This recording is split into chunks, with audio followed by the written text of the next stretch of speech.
अस्सलाम वालेकुम नाजरीन, प्रोग्राम बिजनेस वर्ल्ड के साथ मैं हूं शहरबानो अवान। सीपैक मंसूबे का आगाज तो पाकिस्तान और चीन के दरमियान हुआ था, मगर अब दुनिया के दीगर ममालिक भी सीपैक मंसूबे में अपनी गहरी दिलचस्पी ले रहे हैं। बरतानिया, रूस, फ्रांस के बाद अब रोमानिया ने भी सीपैक मंसूबे का हिस्सा बनने की ख्वाहिश का इजहार कर दिया है।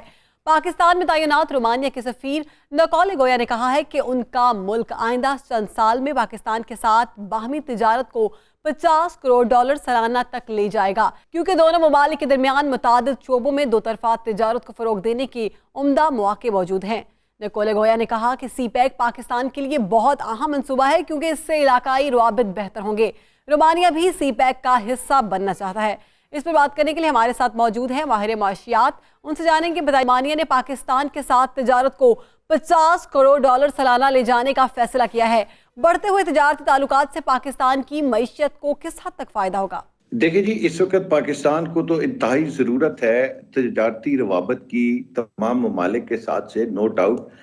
इसमें भी पाकिस्तान की बेहतरी है अगर ये वाकई एक अच्छे नीयत के साथ और हमारी एक अच्छी टीम इसको लेके चल सके, क्योंकि अभी तक जो देखा गया है तमाम तर जो हमारे तिजारती रवाबित मुख्तलिफ ममालिक के साथ हुए हैं, उनमें कहीं ना कोई ऐसा ग्रुप पीछे शामिल होता है जो उस तमाम की तमाम उसमें अपना एक ज़ाती मफाद देख रहा होता है, और उसमें फिर कौमी मफाद कम और उस ग्रुप का या उस ख़ास एक लॉबी का ज़ाती मफाद ज़्यादा होता है, जिसमें मुख्तलिफ इंडस्ट्रियलिस्ट शामिल होते हैं या जिनके अपने बिजनेसेस होते हैं।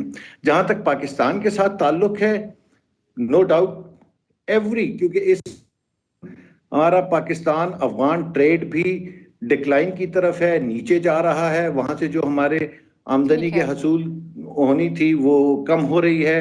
इसी तरह बाकी ममालिक से भी हमारी तिजारत का हुजम कम होता जा रहा है, जिसकी एक वाज़ेह मिसाल जो है वो सिर्फ ये है कि हमारी अपनी प्रोडक्शन लाइंस तबाह हो चुकी हैं। हमारा फैसलाबाद तकरीबन बंद हो चुका है, हमारा सियालकोट हाफ कैपेसिटी पे काम कर रहा है, गुजरांवाला, वजीराबाद, गुजरात, ये इंडस्ट्रियल एरिया, कराची, कोरंगी, लांडी, जहां हमारे इंडस्ट्रियल यूनिट्स थे, आज वो अपनी हाफ से भी कम कैपेसिटी पे काम कर रहे हैं और ज्यादातर हमारी इंडस्ट्रियलिस्ट भागने की सोच रहे हैं। अब जरूरत इस अमर की है कि हमें इस तमाम तर काविश हमारी ये होनी चाहिए कि अपनी इंडस्ट्री को और अपने बिजनेस को एक जर्नल एक्सेस दें टू ऑल दी ट्रेड, जिससे भी हम मुआहदा करते हैं, जिस कंट्री के साथ, लीबिया के साथ करते हैं, इराक के साथ करते हैं, चाइना के साथ करते हैं, अफगानिस्तान के साथ करते हैं, अपने किसी और हमसाया ममालिक के साथ करते हैं, उसमें एक जो हमारा बिजनेसमैन तबका है, जो जर्नल हमारी जो लोग इसके अंदर आना चाहते हैं, हमें उनको इनकरेज करना चाहिए। हमें चाहिए कि हम उनको हेल्प आउट करें। जिस तरह चाइना ने इंडस्ट्री के लिए अपनी बिजली तकरीबन फ्री की हुई है, हमारे यहाँ कमर्शियल रेट्स इस कदर स्काई रॉकेट कर गए हैं कि तमाम तिजारती तबका इस वक्त चीख रहा है, धाड़ रहा है कि खुदा का वास्ता रहम करें, हमारी इंडस्ट्रियां बंद हो रही हैं। और उसके ऊपर ये भी है कि उनको बिजली भी नहीं मिलती पूरी, जिसकी वजह से ये सारा कुछ हो रहा है। नो डाउट हमारा ये बहुत एहसन और बेहतर वो होगा अगर उसको हम राइटली एग्जीक्यूट कर पाए।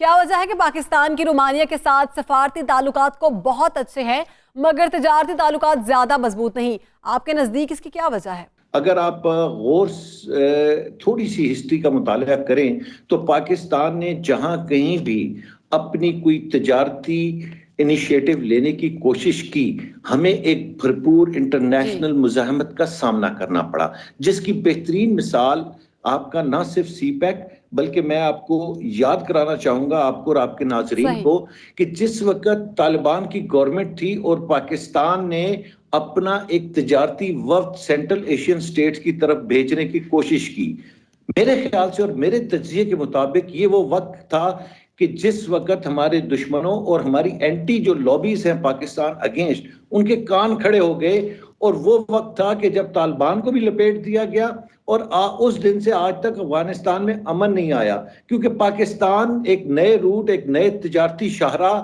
کا خواب دیکھ رہا تھا اور یہ ممکن تھا۔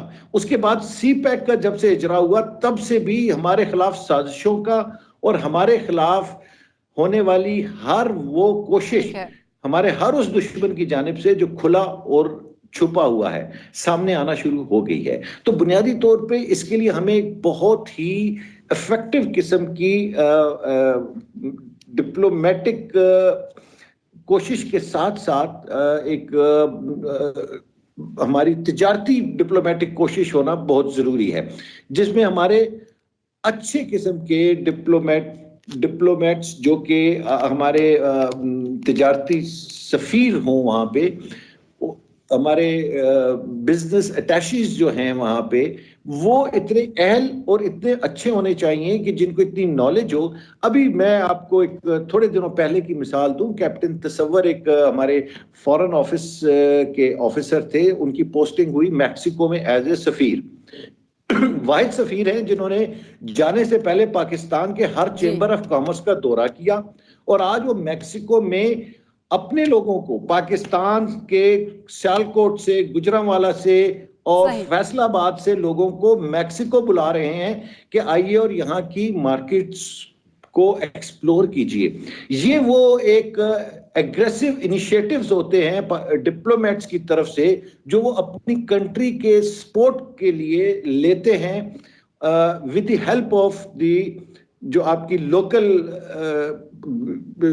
بزنس مین ہوتے ہیں، آپ کی یہ چیمبر آف کامرس ہوتی ہے، باقی ان سے بعض اوقات ہوتا ہی ہے کہ یہ ہمارا پورا پروسیس ہی ہائی جیک ہو جاتا ہے۔ اس میں کچھ ایسے لوگ چلے جاتے ہیں جو صرف اور صرف اپنے کمیشنز اور اپنی ذاتی بزنس کی ترویج اور ترقی کی خاطر کمپرومائز کر لیتے ہیں۔ ہمیں صرف یہ دیکھنا ہے کہ ہمارا یہ جو بزنس جس ہم کرنا چاہ رہے ہیں وہاں پہ 100% پیور پروفیشنلز اویلیبل ہوں جو کہ اس کام کو لے کر آگے چلیں۔ پاکستان میں امن و امان کی صورتحال کافی حد تک بہتر ہو چکی ہے، کیا آپ سمجھتے ہیں کہ مستقبل قریب میں دیگر ممالک بھی پاکستان میں سرمایہ کاری کرنے کی دلچسپی کا اظہار کریں گے؟ افواج پاکستان اور اس کی تمام تر ایجنسیز نے بہت اعلیٰ کام کیا، ایک محیر العقول صورتحال کا مقابلہ کیا ہے، اور الحمدللہ پوری دنیا اس بات کو مان رہی ہے، اور جو لوگ اس کو نہیں مان رہے وہ صرف ہماری نفرت یا پاکستان کی دشمنی کی وجہ سے اس کو نہیں مان رہے، نہیں تو دنیا کا ہر کوارٹر اس بات کو مان رہا ہے کہ پاکستان نے ماشاءاللہ اتنی بڑی، جو آج تک ابھی تک امریکہ، نیٹو اور اس کے تمام الائیڈ مل کے جس وار آن ٹیرر کے اوپر ٹیررزم کو شکست نہیں دے سکے اس کو پاکستان نے شکست دی ہے۔ تو یہ افواج پاکستان کے لیے ایک بہت بڑی کیا کہتے ہیں کریڈٹ ہے ان کے اس میں، لیکن اب ہماری سول گورنمنٹ کو اور ہماری جو معاشی ایکسپرٹس ہیں ان کو اس سچویشن کو کیش کرنے کی ضرورت ہے، اس کو ایک مثبت طریقے سے اس کا فائدہ اٹھانے کی ضرورت ہے۔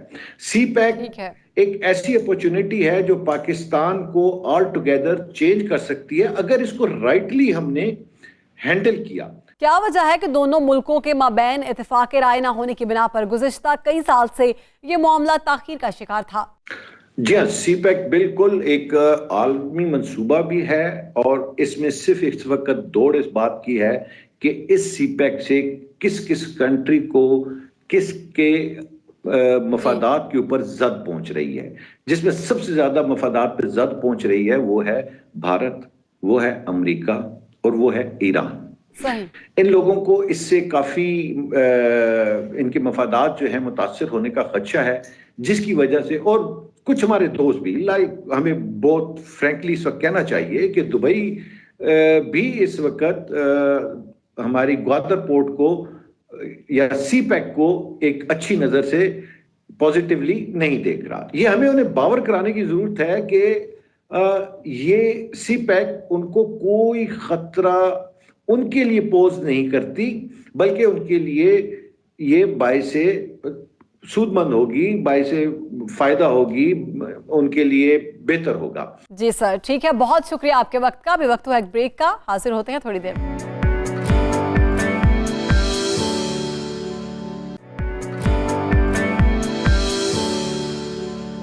नाज़रीन, ब्रेक के बाद खुशामदीद। आपको बताएं, पाकिस्तान और चीन ने दो तरफा तजारत के अदाद शुमार में मौजूद खामियों को खत्म करने के लिए इलेक्ट्रॉनिक डेटा इंटरचेंज के नफाज के हवाले से मुज़ाकरात करने का फैसला किया है। पाकिस्तान और चीन के दरमियान आज़ाद तजारती मुआहदा डोम के हवाले से होने वाले हालिया मुज़ाकरात में दो तरफा तजारत में दरपेश खामियों को दूर करने और इलेक्ट्रिक डेटा इंटरचेंज पर पेश रफ्त करने के हवाले से इकदाम करने पर इतफाक किया है। तजारती अदाद शुमार में फ़र्क की वजह चीन से दरामद की जाने वाली मसनूआत की अंडर इन्वाइसिंग और मिस डिक्लेरेशन है, जिसकी वजह से पाकिस्तानी मईशत को बहुत नुकसान हो रहा है। ज़राए के मुताबिक पाकिस्तानी हुक्काम का मौक़िफ़ था कि मिस डिक्लेरेशन और अंडर इन्वाइसिंग को ना रोका गया तो इससे पाकिस्तानी मईशत को मज़ीद नुकसान पहुँचेगा। इसी पर बात करने के लिए हमारे साथ मौजूद हैं माहिर मुआशियात। उनसे जानेंगे पाकिस्तान और चीन ने दो तरफा तजारत के दादो शुमार में मौजूद खामियों को खत्म करने के लिए इलेक्ट्रॉनिक डेटा इंटरचेंज के नफाज के हवाले से मुज़ाकरात का आगाज कर दिया। क्या ये मुज़ाकरात कामयाब हो सकेंगे? जी बिल्कुल कामयाब होंगे। दोनों तरफ से पहले से इसके लिए डिस्कशन हो चुका है, प्रीएम्प्टिव बातें हो चुकी हैं। एक आइडिया जब फ्लोट होता है तो दोनों तरफ के लोगों की जो टीम बैठती है एक्सपर्ट्स की, वो इसको सक्सेसफुल कामयाब करने के लिए रवा दवा हो जाती है। और ये प्रोसेस जो होता है, ये फिर जो खबर तो बाद में आती है, पहले प्रोसेस पहले से ही 2-3 महीने पहले से शुरू हो जाता है। क्या ईडीआई के नफाज से दोनों ममालिक के दरमियान तजारत में मौजूद खामियों का खात्मा मुमकिन हो सकेगा? काफी हद तक हो जाएगा, क्योंकि जब ये डेटा दोनों के सिमिलर हो जाएंगे और दोनों के रेगुलेटर्स एक दूसरे पर क्वेश्चन नहीं करेंगे कि भाई ये अमाउंट किधर से है, क्या हुआ।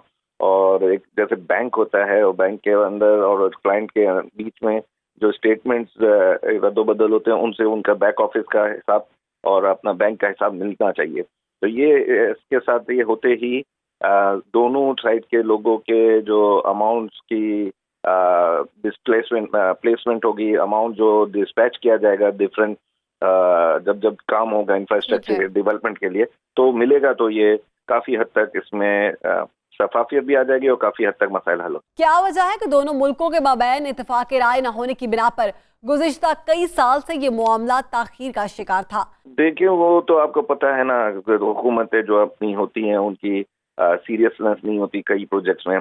जैसे अगर पुरानी हुकूमत सपोज करें कि नवाज शरीफ की हो, तो जब पीपी की हुकूमत आती है तो वो उनके ब्लॉक कर देती है काम।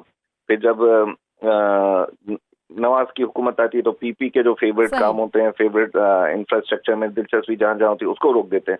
तो ये इस वजह से चाइना और पाकिस्तान के लिए भी हमारी हुकूमतों ने इसी तरह किया कि सीपैक स्लो होता गया, डिसएग्रीमेंट होते गए, रोकने की कोशिश हुई है। अब जाकर खुदा करके जब इन्होंने चाइना ने खुद पुश किया है तो ये सब जो हैं हुकूमत और अपोजिशन ये तैयार हुई। तजारती अदाद शुमार में फ़र्क की वजह से पाकिस्तान को चीन से दरामदी मसनूआत में किस किस्म के नुकसान का सामना करना पड़ता है? देखिए, हम लोग इतना तो ज़्यादा एक्सपोर्ट कर ही नहीं रहे, दरामद कर ही नहीं रहे चाइना से, बल्कि हम ज़्यादा 90% तो चाइना से इम्पोर्ट कर रहे हैं। लेकिन ये होता है कि अगर दोनों के टैक्सेशन और ड्यूटीज़ और रेगुलेशंस में फ़र्क बहुत ज़्यादा होता है तो वो माल जो बिकने जा रहा होता है उसमें उधर से इतनी ड्यूटी लग जाती है कि वो हमारी तरफ से एक्सपोर्ट करने की कोशिश भी की जाती है तो वहाँ पर नहीं खरीदा जाता या नहीं मंगाया जाता। तो ये अगर दोनों साइड से जो फेयर और जो प्राइसेस हैं, जो टैक्स के मद में वसूल किया जाता है चाइना में भी और पाकिस्तान में भी, वो एक जैसा हो तो फिर पाकिस्तान के एक्सपोर्ट बढ़ेंगे और इंशाल्लाह चाइना भी आपसे काफ़ी ट्रेड में आपसे इंपोर्ट करेगा और हम यहाँ से एक्सपोर्ट करेंगे। जी सर, बहुत शुक्रिया आपके वक्त का। आज के प्रोग्राम से फिल वक्त इतना ही। शहरबानो अवान को इजाज़त दीजिए। अल्लाह निगहबान।